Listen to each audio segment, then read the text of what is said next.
महाकौशल विद्रोह का मतलब अप्पाजी भोसले।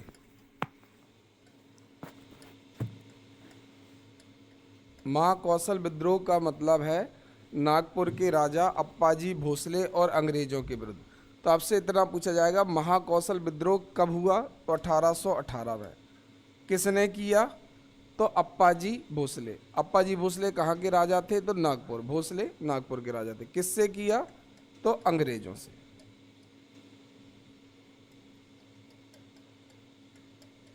ठीक, इतना आपसे पूछेगा महाकौशल विद्रोह।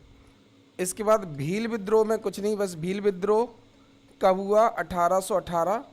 कहाँ के थे? तो या तो ऑप्शन में खानदेश आएगा या ऑप्शन में एमपी और महाराष्ट्र आएगा, बस और कुछ नहीं। कब हुआ? 1818। कहाँ के भीलों ने? तो या तो ऑप्शन में खानदेश आंसर होगा या एमपी और महाराष्ट्र, दो जगह है ना, दोनों सही है।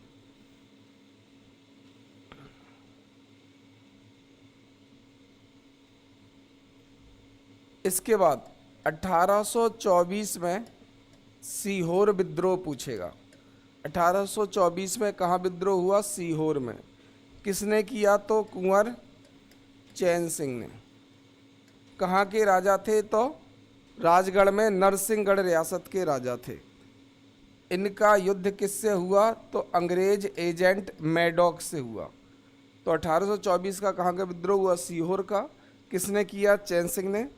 किसके विरुद्ध? मैडॉक। चैन सिंह का निधन कब हुआ? 24 जुलाई। इसलिए 24 जुलाई को मनाते हैं राष्ट्रीय एकता या कौमी एकता दिवस। चैन सिंह की कितनी समाधि है? 2। एक तो सीहोर में जहाँ वो शहीद हुए, तो सीहोर में दशहरा बाग, और दूसरा है नरसिंहगढ़, क्योंकि नरसिंहगढ़ के वो राजा थे। तो नरसिंहगढ़ में छार बाग और सीहोर में दशहरा। चैन सिंह का मंदिर है जो उनकी रानी ने बनवाया, जिसे बोलते हैं कुब रानी का मंदिर। आगे आ जाओ, आगे आगे बैठ जाओ, कम चिल्लाना पड़ेगा। आगे निकल आओ, यहाँ बैठ जाओ। ठीक है, इतना हम पढ़ चुके हैं। आज हमें पढ़ना है बुंदेला विद्रोह, है ना। तो ये मान लो नर्मदा नदी है। नर्मदा नदी के दोनों तरफ गोंड राजा रहते हैं।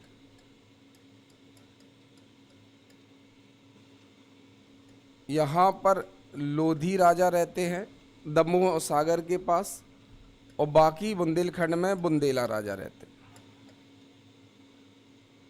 तो अंग्रेजों के समय नर्मदा नदी के दोनों तरफ ऊपर और नीचे गोंड राजा, अभी भी गोंड रहते हैं। नर्मदा के ऊपर विंध्य पहाड़ी में और नर्मदा के नीचे सतपुड़ा पहाड़ी में गोंड रहते हैं।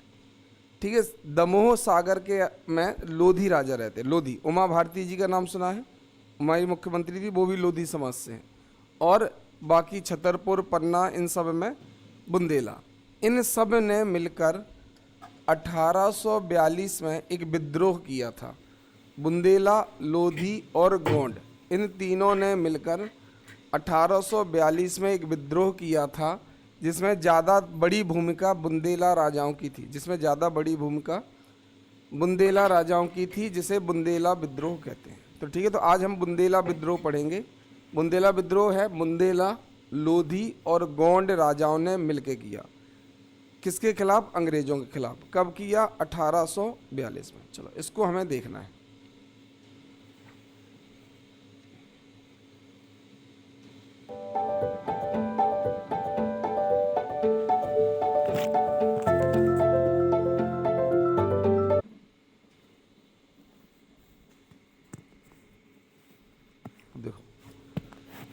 अब देखो क्या है कि 1820 में अंग्रेज अब बुंदेलखंड वाले क्षेत्र में आ चुके थे। 1820 के 18 ही में आ गए थे, 20 में तो उन्होंने बना लिया था। तो अंग्रेज़ों ने जब मराठाओं को 1818 में हरा दिया, भोसले को 1818 में हरा दिया, तो वो बुंदेलखंड वाले एरिया में आ गए, सागर नर्मदा क्षेत्र में। और यहाँ उन्होंने जमींदारों से बहुत लगान वसूलना शुरू कर दिया, बहुत ज़्यादा। और भी बहुत सारी घटना हुई, हम देखेंगे। तो तो धीरे धीरे जो यहाँ के राजा थे बुंदेला, गोंड, लोधी, इन लोगों ने प्लानिंग बनाने लगे कि यार अंग्रेजों को तो हराना है। अब हुआ क्या, 1835 में काशी, बनारस, जो बनारस है काशी, काशी के राजा ने सभी राजाओं को बुलाया। किस त्योहार पर? त्योहार का नाम है बुढ़वा मंगल।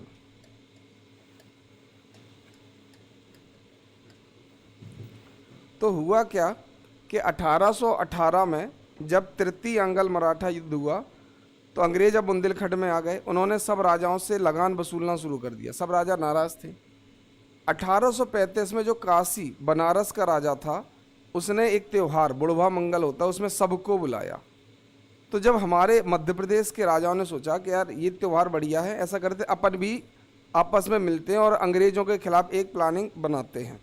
अपन क्या करते हैं, अंग्रेज़ों के खिलाफ एक प्लानिंग बनाते हैं। तो हमने भी क्या किया, 1836 में अपने मध्य प्रदेश में बुढ़वा मंगल बनाया। तो पहले हम लोग कहाँ गए, जितने भी एमपी के राजा थे वो काशी गए। कौन से त्यौहार पर? बुढ़वा मंगल 1835 में। हमने देखा कि अच्छा त्यौहार, इसमें अगर सब राजा मिल जाए तो बैठ के प्लानिंग कर सकते हैं अंग्रेज़ों को कैसे भगाएंगे।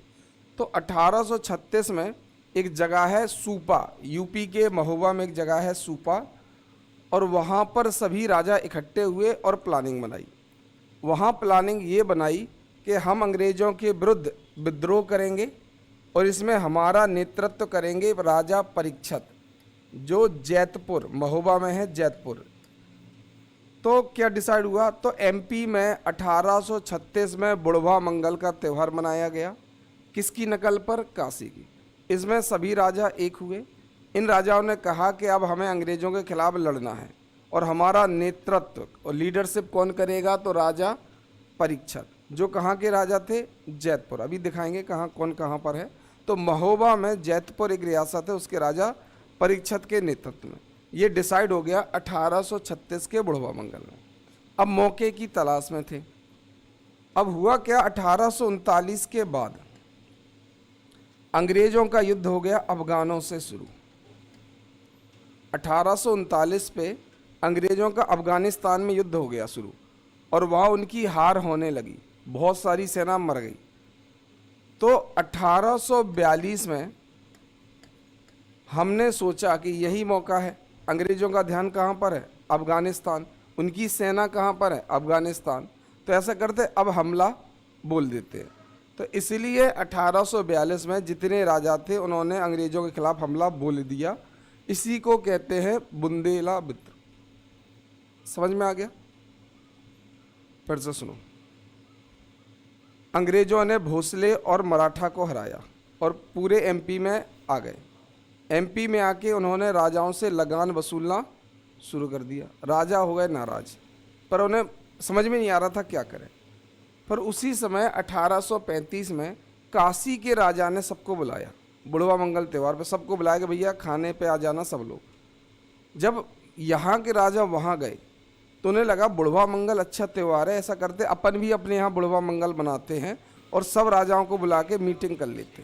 तो काशी की तरह हमने भी सभी राजाओं को बुलाया और अंग्रेज़ों के खिलाफ प्लानिंग की, और ये डिसाइड हुआ कि जब भी विद्रोह करेंगे किसके नेतृत्व में करेंगे?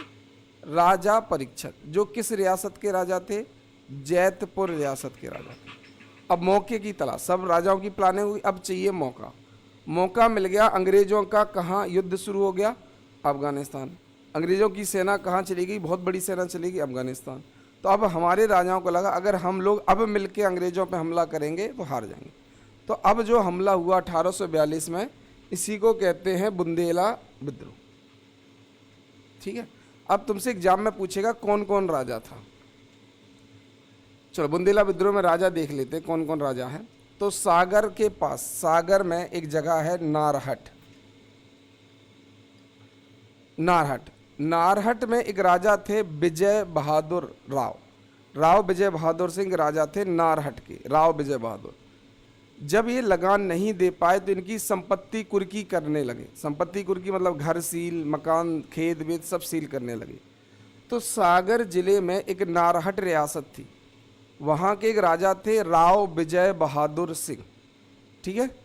और उनकी संपत्ति कुर्की करने लगे। और किसी की संपत्ति कुर्की हो तो बहुत बेइज्जती होती है। जैसे तुम बैंक से लोन लेके मोटरसाइकिल खरीदो, बाइक खरीदो, ठीक है, पूरे मोहल्ले में शान दिखाओ कि देखो हम बुलेट ले आए, बुलेट ले आए। 2 दिन वाले बैंक आके ले गए, चलो छोड़ो, तुम किस्त तो भर नहीं पा रहे, तो तुम्हारी जितनी मोहल्ले में इज्जत थी वो तो गई। आदमी अरे जी तो उधार ले आए थे, जी किस्त ही नहीं भर पा रहे। तो ऐसी राव विजय बहादुर सिंह का बहुत नाम था, नारहट के राजा का। बहुत बड़े राजा थे, लेकिन जब इनकी संपत्ति कुर्की होने लगी तो बेइज्जती हुई होगी, तो इन्हें बुरा लगा कि ये तो गलत बात है। तो हुआ, होली के अवसर पर इन्होंने सब राजाओं को बुलाया। बड़े राजा थे, उन्हें आ जाओ होली के दिन और हमारे यहाँ खाना पीना दारू वारू सब होगा। और उन्होंने एक नचनिया को बुलाया। Invest in top share market trends with Angel One. नचनिया को बुलाया और बढ़िया सब राजा टुन्न पी रहे, बैक पाइपर जो भी पी रहे होंगे, किंगफिशर, और नचनिया नाच रही। उसी समय अंग्रेज ऑफिसर आए थाने से और नचनिया को ले गए। बोले तुम कर्जा तो चुका नहीं पा रहे और तुम पार्टी कर रहे। तो आदमी को कैसा लगेगा, मतलब राजा बैठे, बढ़िया पैक चल रहा है, सामने डांस चल रहा, कजरारे कजरारे, इतने में पुलिस की गाड़ी आई और ले गए उठा के नचनिया को। तो और अपमान। तो विजय बहादुर का अब हमसे होगा नहीं, अब तो हमें लड़ना ही पड़ेगा। तो नारहट के राजा, जो सागर में नारहट रियासत के राजा थे राव विजय बहादुर, उनका इतनी बार अपमान हुआ कि उन्होंने बुंदेला विद्रोह में भाग लिया। इनका उतना नाम नहीं विजय बहादुर जितना इनके बड़े बेटे मधुकर साय का है। ज़्यादा नाम है मधुकर साय के। राव विजय बहादुर बूढ़े थे तो उन्होंने सीधे तो विद्रोह में भाग नहीं लिया, पर उनके बड़े बेटे मधुकर साय और छोटे बेटे गणेश जू, इन दोनों ने भाग लिया। तो आपसे अगर पूछा जाए कि नारहट में किसने भाग लिया, तो नारहट में वैसे तो राजा थे राव विजय बहादुर, पर उन्होंने सीधे भाग ना लेकर उनके दोनों बेटों ने लिया। बड़े बेटे का नाम मधुकर साय है और छोटे बेटे का नाम गणेश जी था, ठीक है। इसके बाद ये है महोबा की एक रियासत जैतपुर। जैतपुर के राजा कौन थे? परीक्षित। अभी हमने बोला था ना, यही डिसाइड हुआ था कि बुंदेला विद्रोह किसके नेतृत्व में लड़ा जाएगा? परीक्षित। तो जैतपुर, यहाँ पर जैतपुर। इसके अलावा नरसिंहपुर में एक रियासत है हीरापुर। नरसिंहपुर जिले में एक रियासत है हीरापुर, उसके राजा है हृदय शाह, ठीक है। तो सागर में नारहट रियासत में किसने भाग लिया? मधुकर साय और उनके छोटे भाई गणेश जू, के पापा बूढ़े थे, वो तो ऑर्डर बस देते थे। जैतपुर रियासत से किसने लिया? परीक्षित ने लिया। और हीरापुर रियासत से किसने लिया? तो हीरा और हृदय एक जैसे लगते हैं, तो वो याद हो जाएगा, हीरा और हृदय। ये नरसिंहपुर में आता है ना। चलो, इसके अलावा यहाँ चिरगांव है, झांसी के पास चिरगांव है, जहाँ मैथिली शरण गुप्त का जन्म हुआ। हम लोग बचपन में ऐसे याद करते थे, मैथिली शरण 1886, चिरगांव जिला झांसी। तो 86 और झांसी याद करते थे। तो इसी चिरगांव के मैथिली शरण गुप्त, इस चिरगांव में भी एक राजा ने भाग लिया इस विद्रोह में, जिसका नाम था बख्त सिंह। इसका नाम था बख्त सिंह। तो चिरगांव है, महोबा के इस तरफ है चिरगांव। इसके अलावा यहाँ पर मदनपुर में एक राजा है जिसका नाम है ढिल्लन शाह। ये गोंड राजा है, गोंड वंश का राजा है। जो नर्मदा के आसपास होंगे वो सब गोंड होंगे। तो कम से कम इतने नाम तो मैं याद करने पड़ेंगे, है ना, इतने नाम याद करने पड़ेंगे।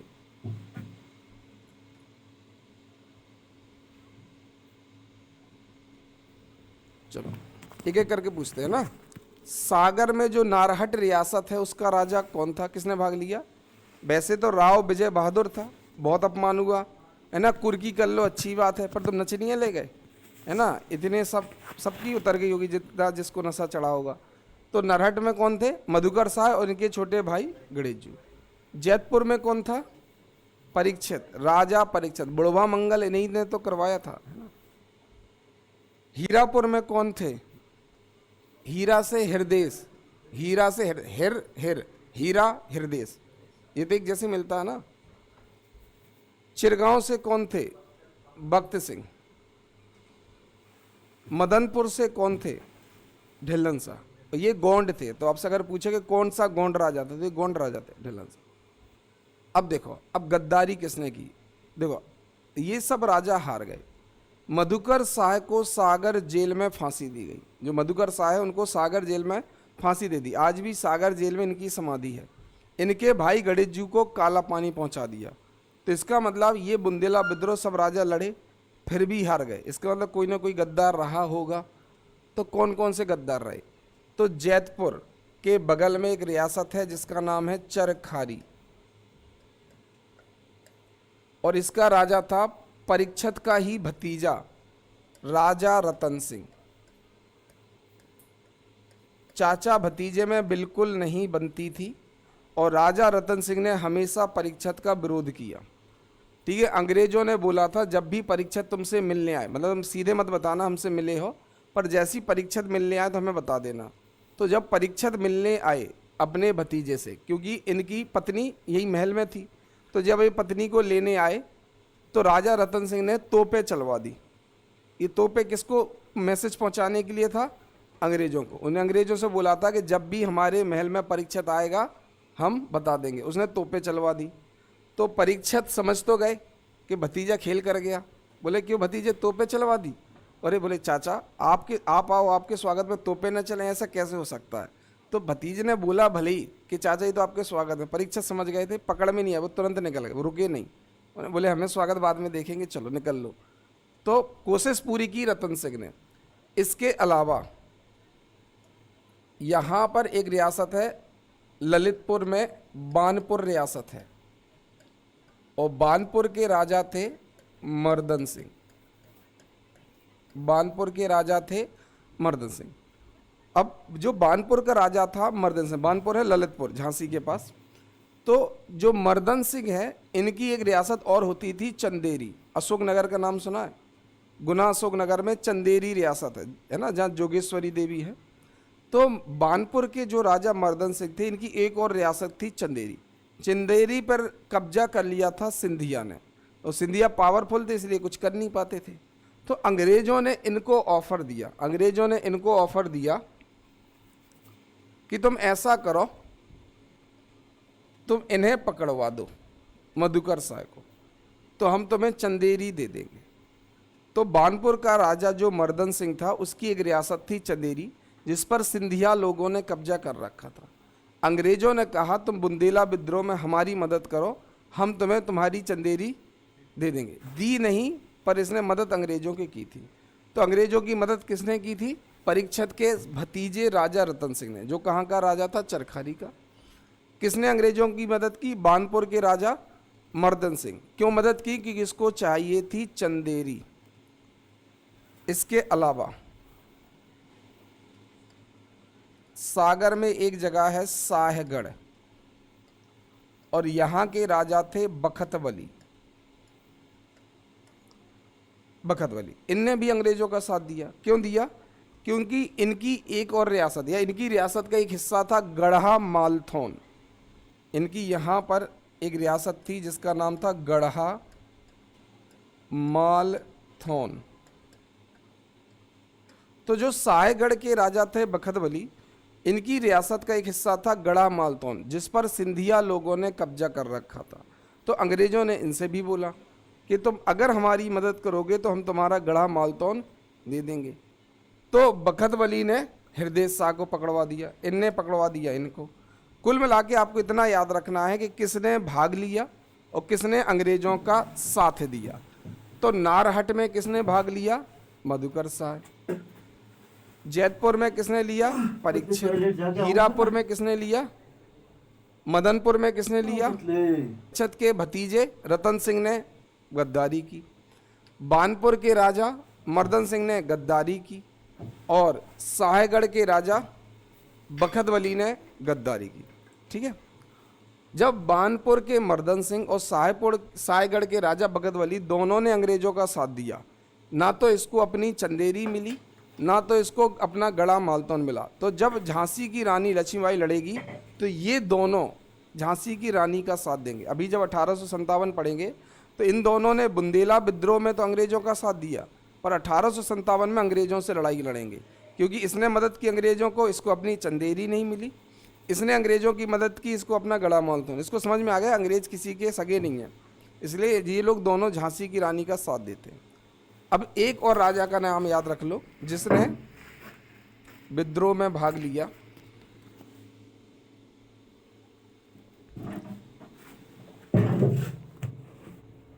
चंद्रपुर के रियासत को देख लो। चंद्रपुर में एक राजा है, राजा जवाहर सिंह। जवाहर सिंह की भी जमीन कुर्की कर ली थी क्योंकि ये लगान नहीं चुका पाया था।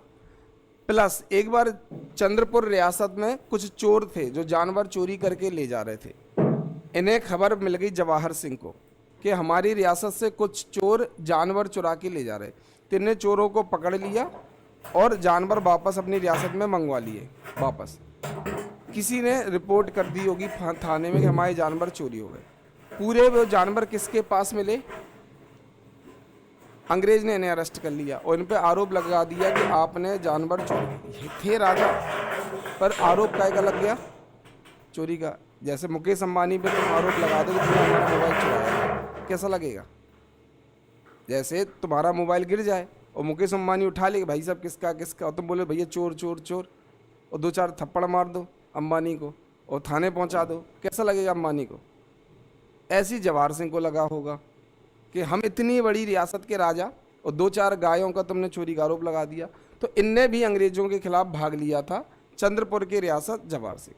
तो आपको इतनी रियासतें याद करनी है। चलो देखते हैं कितना याद हो गया। याद हुआ कि नहीं? एक बार पढ़ लो, किसने धोखा दिया, किसने साथ दिया, फिर इसके बाद पूछ रहे किसको? रतन सिंह, चाचा भतीजों की खानदानी लड़ाई चलती थी शुरू से, क्योंकि जब राजा रतन सिंह को बनना था, क्योंकि जो जैतपुर और चरखारी है वो दोनों परीक्षित के पिताजी, जो परीक्षित के पिता थे वो दोनों के राजा थे। इसलिए परीक्षित चाहते थे कि जैतपुर तो हमारी है, चरखारी भी हम ही को मिल जाएगी, हमारे पिता का हिस्सा था। वो तो रतन सिंह को अंग्रेजों ने बना दिया था। तो दोनों की वैसे शुरू से नहीं बनती थी, क्योंकि चाहते ही नहीं था ये बने, और इसको पता था चाचा हमें कभी राजा बनने देना नहीं चाहता। जल्दी से देख लो, फिर इसको पूछते हैं। जल्दी से याद कर लो, ऑनलाइन ऑफलाइन वाले जितने भी हैं।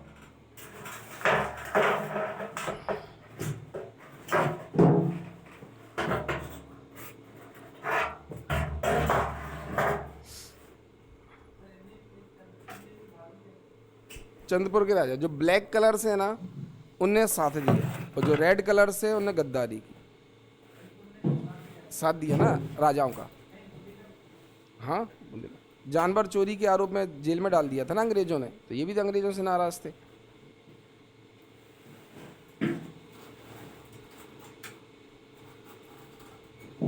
देख लिया? देखो नागिन है, नागिन। नागिन अगर एक बार किसी को देख ले तो 100 साल तक नहीं भूलती। ऐसे तुम लोग नागिन बन जाओ कि एक बार बोर्ड में कुछ देख लिया तब 1 साल तक तो नहीं भूलना, कम से कम। देख लिया? चलो अब पूछ रहे क्या हो गया? चलो, नारहट में कौन था? मधुकर साहब। इन्हें कहाँ फांसी हुई थी? सागर जेल में। इनके भाई का नाम गणेश जू। गणेश जू को काला पानी अंडमान निकोबार में भेज देते थे, उसे बोलते थे काला पानी, कि वहाँ पानी पानी रहता ना। इनके पिता कौन थे मधुकर साहब के? राव विजय बहादुर। नचनिया नहीं ले गए थे इनके पापा के यहाँ से। चलो, जैतपुर में कौन था? परीक्षित। हीरापुर में कौन था? हीरामर हृदय। ये तो बहुत ही आसान है। चिरगांव में कौन था? भक्त सिंह। मदनपुर में कौन था? ढिल्लन, है ना, ढीले ढाले से गोंड राजा। ठीक है। इसके बाद चंद्रपुर में कौन था? जवाहर सिंह। किसने किसने गद्दारी की? तो परीक्षित के भतीजे रतन सिंह ने की, और बानपुर के राजा मर्दन सिंह, और साहेगढ़ के राजा बखत बली। बानपुर के राजा को चाहिए थी चंदेरी, साहेगढ़ के राजा को चाहिए था मालवा। बस इससे बाहर नहीं आएगा आपका। ठीक है। चलो, अब आपसे इतना और पूछेगा कि जब ये विद्रोह चल रहा था तो उसमें अंग्रेज कौन कौन थे? तो बुंदेलखंड क्षेत्र में स्लीमैन था। बुंदेलखंड क्षेत्र में था स्लीमैन, और सागर नर्मदा क्षेत्र में था फ्रेजर। आपको वैसे तो 4-5 थे, लेकिन कम से कम 2 नाम तो याद रखना है कि बुंदेलखंड में कौन था और सागर नर्मदा क्षेत्र में कौन था। ये 2 अंग्रेज याद रखना है जिस पूरे लड़ाई में राजाओं से लड़ रहे थे। चलो, तो बुंदेला विद्रोह समझ में आ गया। अब हमें देखना है 1857 की क्रांति। 1842 वाला ये खत्म हो गया, सब राजा धीरे धीरे पकड़ गए, किसी को मार दिया, किसी को फांसी लटका दिया, किसी को छोड़ दिया, माफ कर दिया। अब हमें देखना है एमपी में 1857 की क्रांति। तो क्या हुआ, देखो क्या हुआ कि जब अंग्रेज आए थे तो उन्होंने सबसे पहले बंगाल को जीत लिया था। उन्होंने सबसे पहले किसको जीत लिया था? बंगाल को। जब इन्होंने बंगाल को जीत लिया तो बंगाल में पैसा बहुत था, इतना पैसा। अंग्रेज पूरे इंडिया को इसलिए जीत पाए कि उन्होंने सबसे पहले बंगाल को जीत लिया, और पूरे इंडिया में सबसे अमीर अगर कोई था तो बंगाल था। तो जब अंग्रेज बंगाल को जीतेंगे तो कितना पैसा। प्लासी की लड़ाई कहाँ हुई थी? बंगाल, है ना। बक्सर की लड़ाई भी बंगाल के राजा से हुई थी। प्लासी बक्सर के बाद इन्होंने पूरा बंगाल जीत लिया, तो पैसा तो बहुत आ गया, बहुत पैसा। लेकिन अगर आपके घर में पैसा होगा तो ताले भी उतने ही होंगे। तो जिसके घर में कुछ नहीं है वो खुला रख देगा, पर जिसके घर में जितना पैसा होगा उतने ही ताले लगाएगा। तो बंगाल इतना अमीर राज्य था कि अंग्रेजों का अब डर लगने लगा कि जीत तो लिया, अगर चला गया हाथ से तो। और इन्हें डर लगता था मराठाओं से। अंग्रेजों को किससे डर लगता था? मराठाओं से। उन्हें बोला अगर मराठाओं ने हम पर हमला किया और अगर हम हार गए तो बंगाल किसके पास चला जाएगा?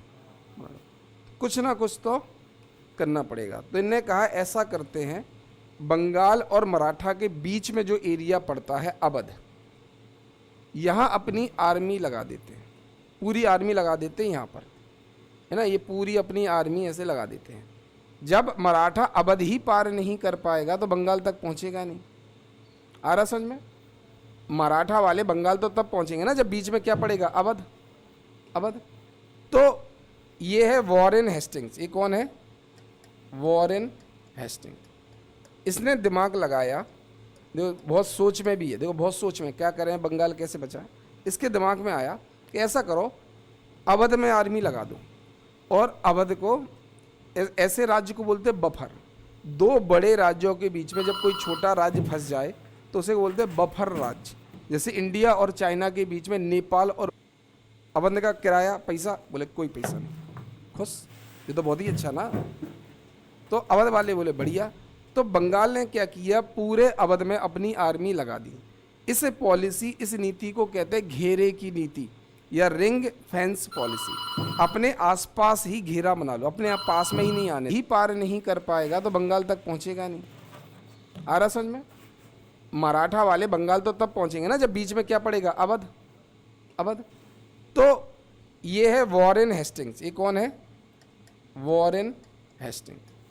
इसने दिमाग लगाया, देखो बहुत सोच में भी है, देखो बहुत सोच में क्या करें, बंगाल कैसे बचाएं। इसके दिमाग में आया कि ऐसा करो, अवध में आर्मी लगा दो, और अवध को ऐसे राज्य को बोलते बफर। दो बड़े राज्यों के बीच में जब कोई छोटा राज्य फंस जाए तो उसे बोलते बफर राज्य। जैसे इंडिया और चाइना के बीच में नेपाल और भूटान है। इंडिया और अगर ये नेपाल भूटान ना हो तो डेली लड़ाई हो, क्योंकि हम दोनों की बाउंड्री मिले। पर ज़्यादातर बाउंड्री इसलिए नहीं मिलती कि इंडिया और चाइना के बीच में नेपाल पड़ जाता है और इंडिया चाइना के बीच में भूटान पड़ जाता है, और जहाँ इंडिया चाइना सीधे सीधे मिल रहे वहाँ लड़ाई डेली होती है। तो जो दो बड़े लोग अगर टकराते हैं तो हमेशा लड़ते रहते। अगर बीच में कोई छोटा पिस जाता है तो दोनों बड़े सोचते इससे क्या लड़ें, आगे समझ में। तो अंग्रेजों ने अवध से बोला, अंग्रेज वॉरेन हेस्टिंग था, और एक गया अंग्रेज अवध के पास और बोला कि हम तुम्हें सुरक्षा देंगे। तो अवध बोला क्यों दोगे, हमें तो चाहिए नहीं। बोले नहीं नहीं, फ्री ऑफ कॉस्ट, कोई दिक्कत नहीं, हमारी आर्मी आपके राज्य की रक्षा करेगा। अवध ने कहा किराया पैसा, बोले कोई पैसा नहीं, खुश। ये तो बहुत ही अच्छा ना। तो अवध वाले बोले बढ़िया। तो बंगाल ने क्या किया, पूरे अवध में अपनी आर्मी लगा दी। इस पॉलिसी, इस नीति को कहते हैं घेरे की नीति या रिंग फेंस पॉलिसी। अपने आसपास ही घेरा बना लो, अपने आप पास में ही नहीं आने दो, इसे बोलते हैं घेरे की नीति। तो आपसे पूछा जाएगा घेरे की नीति किसने बनाई थी? वॉरेन हेस्टिंग ने। घेरे की नीति क्या थी? कुछ नहीं था, बंगाल के चारों तरफ जो अवध पड़ता है इस तरफ, उसको मतलब उसकी रक्षा कर लो। अपने चारों तरफ एक सुरक्षा घेरा बना लो, मराठा यहीं नहीं पहुंच पाएंगे तो आगे कैसे जाएंगे। ये समझ में आ गया। तो वॉरेन हेस्टिंग ने अपने पैसे से किसकी रक्षा की? अवध की। वो अवध का भला चाहते थे कि अपना भला चाहते थे? अपना भला चाहते थे। ठीक, अवध को क्या जा रहा, कोई दिक्कत नहीं, चलो। लेकिन अब दूसरा गवर्नर आया बेलेजली। अब दूसरा गवर्नर आ गया बेलेजली। दूसरा गवर्नर आ गया बेलेजली। बेलेजली ने कहा कि यार हम रक्षा दे रहे तो फ्री में क्यों दें, हम पैसा लेंगे। तो बेले जली ने इसी पॉलिसी को बदल दिया, ठीक है, बेले जली ने इसको बदल दिया और बोला हम तुम्हारी रक्षा तो करेंगे पर इसके बदले में पैसा लेंगे। इससे पहले हेस्टिंग ने क्या बोला था, तुम्हारी रक्षा फ्री में करेंगे क्योंकि हमारी रक्षा अपने आप हो रही। बेले जली ने बोला हम इतने मजबूत हो गए कि हमें मराठाओं से डरना ही नहीं है और अवध में हमारी आर्मी है, तो ऐसा पूछ लेते हैं कि अवध से फिर गई है बेले जली कि भाई साहब वो आर्मी लगी थी हमारी पैसा, तो अवध वाले कह रहे कि वो हेस्टिंग साहब तो कह रहे थे पैसा नहीं लगेगा, बोले नहीं अब तो लगेगा, वो जो फ्री था वो डेमो था, डेमो खत्म हो गए, हमारी सेना अच्छी लगी, अब पैसे लगेंगे। तो अवध ने कहा हटा लो, हमें नहीं चाहिए। तो बोले ठीक है, फिर कोई हमला करे फिर मत कहना मराठा वराठा आए। तो अवध ने कहा ठीक है दे दो, अच्छी आर्मी है। तो इन्होंने कहा पैसा लेना शुरू कर दिया। इसी संधि को बोलते हैं सहायक संधि, सब्सिडरी अलायंस। तो जब तक अपने पैसे से अपनी खर्चे से रक्षा कर रहे थे तो उस नीति का नाम था घेरे की नीति। जब पैसा लेने लगे तो उसी का नाम हो गया सहायक संधि। सहायक संधि शुरू की थी फ्रांस वालों ने, फ्रांस में भी डुप्ले ने। तो ये अंग्रेजों की नीति नहीं है, ये सबसे पहले फ्रांस वालों ने शुरू की थी, पर अंग्रेजों ने इसको कॉपी कर लिया। उन्हें लगा ये बढ़िया पॉलिसी है। इससे फ़ायदा क्या है, इसमें फ़ायदा ये है कि मेरी सेना कहाँ पर है, अवध में। वो सेना किसकी, अवध की कि मेरी, अंग्रेजों की है ना। तो अगर उन्हें किसी दिन अवध पे हमला करना होगा, जरूरत ही नहीं है, उनकी सेना वहीं है, जब चाहे हमला कर लो। जब अंग्रेजों की सेना अवध में है तो जब चाहे नवाब को मार सकते हैं। समझ में आ रहा, उन्हें ये बढ़िया है।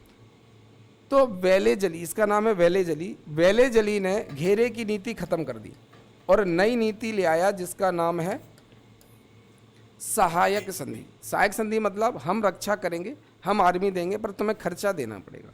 अब देखो इसने क्या किया, सबसे पहले हैदराबाद के निजाम, यहाँ पर हैदराबाद है और हैदराबाद के निजाम से ये संधि की।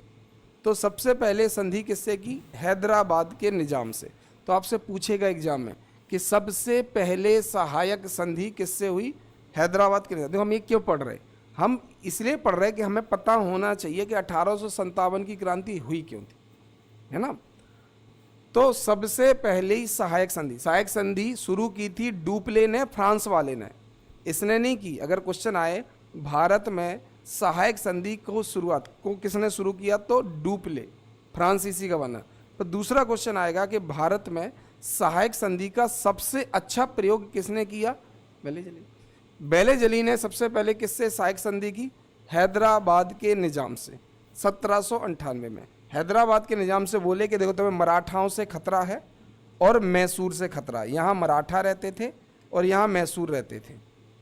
उनने बोला ऐसा करो हमारी आर्मी ले लो, हमारी आर्मी की वजह से ना तो मराठा आ पाएगा ना तो मैसूर। टीपू, यहाँ टीपू सुल्तान रहता था और यहाँ पेशवा बाजीराव रहते थे, ये मैसूर है, ठीक है। तो सबसे पहले किससे संधि की, हैदराबाद के निजाम से। फिर बेले जली गया टीपू सुल्तान के पास 1799 में और टीपू सुल्तान से कहा हमसे सहायक संधि कर लो। तो टीपू सुल्तान ने क्या है सहायक संधि में, बोले हमारी आर्मी रहेगी, पैसा तुम्हें देना पड़ेगा। टीपू सुल्तान ने कहा तुम तो बड़े चालाक हो, जब तुम्हारी आर्मी हो जाएगी हम अपनी आर्मी ख़त्म कर देंगे, तो हम तो हमेशा कमज़ोर। जैसे कल के दिन अमेरिका आ जाए और भारत से बोले कि तुम ऐसा करो अपनी आर्मी हटा लो, हम अपनी आर्मी लगाए दे रहे, जिससे तुम्हें चाइना से डर नहीं लगेगा। उसमें नुकसान क्या है, नुकसान ये है कि अमेरिका तो हमें जब चाहे ख़त्म कर सकता है, हमारी तो आर्मी अब बची नहीं ना। जब अंग्रेज़ों की आर्मी आ जाएगी तो हम तो अपने सैनिकों से कहेंगे भैया तुम्हें आज से नौकरी से निकाल दिया जाओ। तो सहायक संधि गलत थी, लेकिन राजाओं को समझ में नहीं आ रही थी। टीपू सुल्तान को समझ में आ गई। तो जब बेले जली टीपू सुल्तान के पास गया, तब तक 3 लड़ाइयाँ हो चुकी थी मैसूर और अंग्रेजों के बीच में, टीपू सुल्तान की।